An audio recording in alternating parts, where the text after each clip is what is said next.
మొదటి కొండాలి నీయలో మరి శివరి మూలాలి నీయలో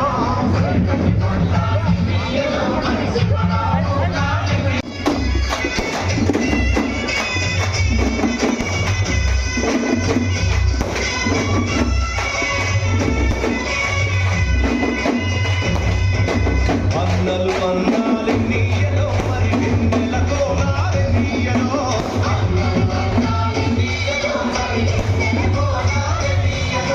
వెన్నెల కోలాలి నీయలో మరి వెలుగు నవ్వాలి నీయలో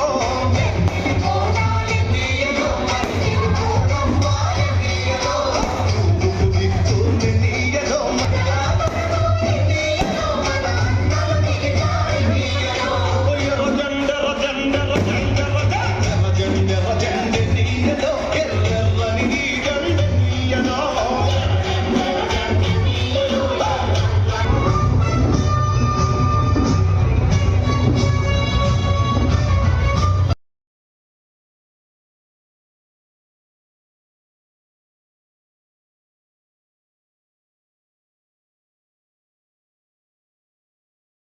మరి సత్యసాయి జిల్లా మహాసభ మొదటి మహాసభ పుట్టపర్తిలో జరిగింది. రెండో మహాసభ ధర్మవరంలో జరుగుతూ ఉంది. పుట్టపర్తికి మన దేశంలోనే కాదు ప్రపంచవ్యాప్తంగా కూడా సత్యసాయి బాబా వల్ల పుట్టపర్తి గుర్తింపు ఉంది. అందుకోసమే సాయిబాబా గారి పేరు మీదుగా సత్యసాయి జిల్లా ఇక్కడ ఏర్పాటు చేశారు. కానీ పుట్టపర్తి కంటే ముందు నుంచి కూడా మన ధర్మవరానికి కూడా ఎంతో ప్రాధాన్యత ఉంది. ధర్మవరం సిల్క్ చీరలు అనేది మొత్తం ఎక్కడైతే చీరలు కట్టుకునే వాళ్ళు ఉన్నారో వాళ్ళు ప్రపంచంలో ఎక్కడున్నా సరే పట్టు చీరలు కట్టుకునే వాళ్ళు అది ధర్మవరం సిల్క్ చీరలు అని పేరు.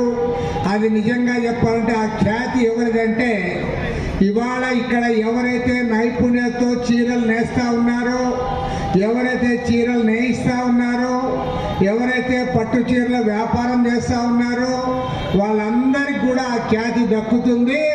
అది ధర్మవరం మన దేశంలోనే కాదు ప్రపంచంలోనే పేరు వచ్చిందని కూడా చెప్పదలుచుకుంది. మరి అలాంటి ధర్మవరం టౌన్లో ఇవాళ మన జిల్లా పార్టీ రెండో మహాసభ ఘనంగా జరుపుకుంటూ ఉన్నాం. ఈ జిల్లాలోనే కాదు రాష్ట్రంలో ఉన్న 26 జిల్లాల్లో కూడా మహాసభలు పూర్తి చేసుకొని ఆగస్టు 23, 24, 25 తేదీల్లో సిపిఐ రాష్ట్ర 28వ మహాసభలు ఒంగోలు నగరంలో ఘనంగా జరుపుకోబోతా ఉన్నాం.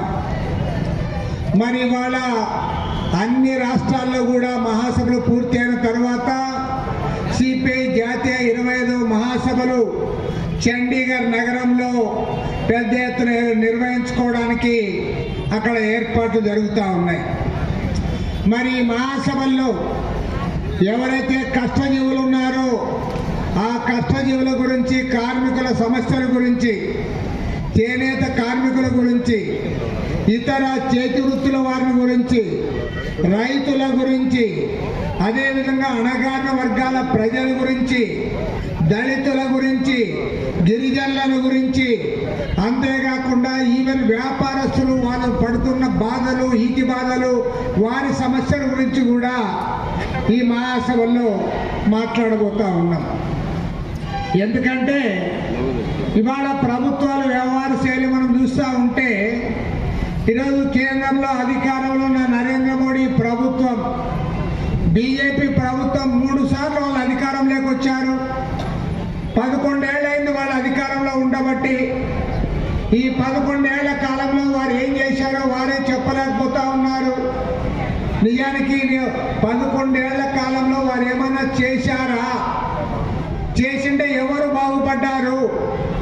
ఇవాళ ఎవరైనా మన కార్మికులు హమాలీలు బాగుపడ్డారా? మన రిక్షా దొక్కే వాళ్ళు బాగుపడ్డారా? ఆటో దోలే వాళ్ళు ఏమైనా బాగుపడ్డారా? మన చేనేత కార్మికులు ఏమైనా లబ్ధి పొందారా?